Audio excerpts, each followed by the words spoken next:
दोस्तों, भिखारी दो तरह के होते हैं। एक किसी मजबूरी के कारण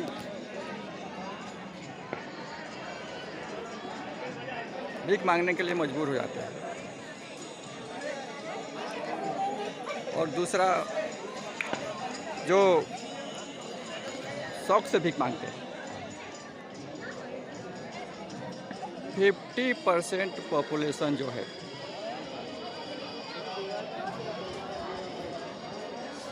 शौक से भिखारी है। कैसे? यदि कोई कर्मचारी है तो उसको काम के बदले पैसा मिल रहा है। ऐसा नहीं है कि वो फ्री में कोई काम कर रहा है, लेकिन वो एक्स्ट्रा मनी चाहता है। बोलता है हमें क्या भाई, आपको पैसा मिल रहा है, पेमेंट मिल रहा है, तो हमें क्या, किसके लिए हमें क्या। मतलब अब अपने पोस्ट के अनुसार कोई 50 रुपया लेता है, कोई 100 लेता है, कोई 200 करोड़ लेता है, कोई 50 करोड़ लेता है, लेकिन लेता ज़रूर है। इसे बोलते हैं मानसिक रूप से भिखारी। आर्थिक रूप से भिखारी नहीं है वो, शारीरिक रूप से वो मजबूर नहीं है, लेकिन फिर मानसिक रूप से वो भिखारी है। ऐसे भिखारियों में मदद करने की भावना कम होती है, लेने की भावना ज़्यादा होती है, देने की भावना कम होती है। ऐसे भिखारी दिखावे में ज़्यादा खर्च करते हैं और किसी की मदद कम करते हैं। ऐसे भिखारी किसी फंक्शन में, त्यौहार में करोड़ों खर्च कर सकते हैं, लाखों खर्च कर सकते हैं,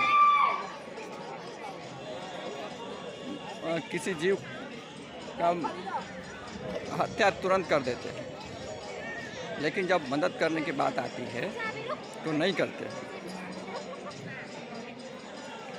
मेरा तो अनुरोध ऐसा है कि आप जो त्योहारों में मांसाहार का यूज करते हैं तो आप थोड़ा एनालिसिस कीजिए। यदि आप कुछ भी मांस के रूप में कुछ भी जो खाते हैं, उसके जगह पे उस फंक्शन में आप किसी बच्ची को एजुकेशन में हेल्प कर सकते हो क्या? 5,000, 10,000, 20,000, 50,000 से किसी एजुकेशन को हेल्प मिल जाता है। किसी दिव्यांग को एक साइकिल जो आता है, उनके लिए स्पेशल साइकिल आता है, वो दे सकते हो क्या? नहीं दोगे। अगर दोगे तो क्या फ़ायदा है? फ़ायदा ये है कि डायरेक्टली फ़ायदा नहीं मिलेगा आपको, इनडायरेक्टली ये मिलेगा कि आपको लाइफ टाइम आशीर्वाद मिलेगा। और किसी बकरे को मार के खा जाइएगा तो, मुर्गी को मार के खा जाइएगा तो, किसी जीव को मार के खा जाइएगा तो क्या वो आशीर्वाद देगा? ऐसा नहीं बोल रहे हैं कि आप क्या कर रहे हो उससे हमारा कोई रिलेशन नहीं है। हमारा रिलेशन ये है कि आप किसी पार्टिकुलर फंक्शन में जब आप मांसाहार का यूज़ करते हो, आप क्यों करते हो, इससे हमारा कोई रिलेशन नहीं है, और ना ही हम मना करने वाले हैं, ना हमारे पास कोई राइट है। हमारा तो केवल एक सजेशन है, रिक्वेस्ट है कि आप 5,000, 10,000 जो करते हैं, एक बच्ची के एजुकेशन में हेल्प कर सकते हो क्या? अगर आप खुद हेल्प नहीं कर सकते हो किसी की हुई, तो हर बात पे मोदी मोदी मोदी मोदी मोदी मोदी, सरकार सरकार सरकार सरकार, सारी जिम्मेवारियाँ सरकार के पास है क्या? आप एक दूसरे का मदद नहीं कर सकते। लोग तो अपने बाइक खरीदने की कम खुशी होती है, दूसरे के बाइक एक्सीडेंट में ज़्यादा खुशी होती है। ज़्यादातर लोगों को पड़ोसी के दुख में ज़्यादा खुशी होती है, अपने खुशी में कम खुशी होती है। पड़ोसी का नुकसान होना चाहिए। आप देने वाली भावना रखिए, जो कि केवल 1% लोगों के पास होती है। आप जब देने वाले आप बनिएगा, भावना रखिए। आप दे रहे हो नहीं दे रहे हो ये अलग मैटर है, भावना कम से कम मानसिक रूप से सोचने का तो पैसा लगता नहीं है। जो जहाँ पैसा ही नहीं लगता उस बात में किस बात की कंजूसी। तो आपसे तो रिक्वेस्ट ये है कि आप देने की बातें सोचिए। 1 रुपया दे सकते हैं, 5 रुपया दे सकते हैं, 10 लाख दे सकते हैं, 50 लाख दे सकते हैं। आप हमेशा लेने की बातें ना सोचिए। लेने वाले जो हैं, मानसिक रूप से जो भिखारी हैं, उनको तो सरकार पे सवाल उठाने का कोई हक ही नहीं है। 500 1000 रुपया लेकर जब आप वोट डालते हो तो आपको तो हक ही नहीं है सरकार पे सवाल उठाने का। सीधी सी बात है, वन लाइन। मानसिक रूप से जो भिखारी हैं उनका कोई राइट नहीं है सरकार के ऊपर किसी भी तरह का क्वेश्चन करने का। और वो जो वोटर जो जाति के नाम पे, धर्म के नाम पे और फ्री के नाम पे, फ्री मतलब कुछ भी, या कैश या इनडायरेक्टली फ्री के नाम पे जो वोट डालते हैं उनके पास तो कोई राइट ही नहीं है। क्योंकि आपने वो सेफ्टी पे, एजुकेशन पे, रोजगार पे, डेवलपमेंट पे तो दिया ही नहीं है, तो फिर किस बात का क्वेश्चन। तो पहले खुद एनालिसिस कीजिए हम कर क्या रहे हैं, तो ऑटोमेटिक सुधार होगा। Okay, thank you. टीचर भी इस बात पे एनालिसिस करे कि वो कैसा अधिकारी जो आपके लड़के कंपटीशन निकालते हैं उनका मेंटली सेटअप कैसा होता है। क्या वो मानसिक रूप से भिखारी होते हैं? यदि सीधी सी बात है, एक लाइन में, यदि कोई भी पर्सन किसी पोस्ट पे इसलिए जाता है, किसी पोस्ट को इसलिए ज्वाइन करता है कि हमें जॉब चाहिए,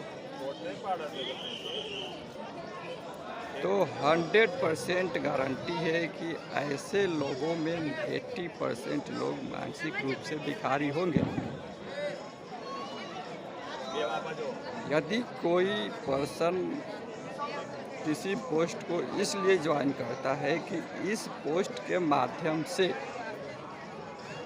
हमें देश की सेवा करनी है, समाज की सेवा करनी है। आपको एग्जाम्पल के लिए, सेटअप के लिए बताते हैं। अब्दुल कलाम किसी पोस्ट को ग्रहण करते थे तो उस पोस्ट का जॉब के लिए नहीं, सेवा के लिए। साइंटिस्ट बने तो देश की सेवा की, राष्ट्रपति बने तो देश की सेवा की। वो ऐसा नहीं है कि हमको इसरो में ज्वाइन कर लिए तो हमें जॉब मिल गया। अभी हमको 60 वर्ष तक कोई टेंशन नहीं है, लंच मारेंगे और पंच करेंगे, पेमेंट आएगा, काम खत्म। इसरो में ज्वाइन किए कि हम देश के लिए कुछ करेंगे। तो ये होता है कि आप किसी पोस्ट को क्यों ज्वाइन कर रहे हैं। पहले तो ये डिसाइड कर लीजिए ना, क्यों काम कर रहे हैं, क्यों उस पोस्ट को ज्वाइन कर रहे हैं। आप डीएम बन रहे हैं तो क्यों बन रहे हैं, एसपी बन रहे हैं तो क्यों बन रहे हैं, अधिकारी बन रहे हैं तो क्यों बन रहे हैं, टीचर बन रहे हैं तो क्यों बन रहे हैं। वो जॉब है क्या? वहाँ आप परमानेंट इसलिए चाहते हो कि हम केवल 60 वर्ष तक हमको टेंशन न रहे और पढ़ाई दूसरा कराएगा। तो कोई भी पोस्ट या सरकारी हो या गैर सरकारी, एक सेवा का माध्यम है।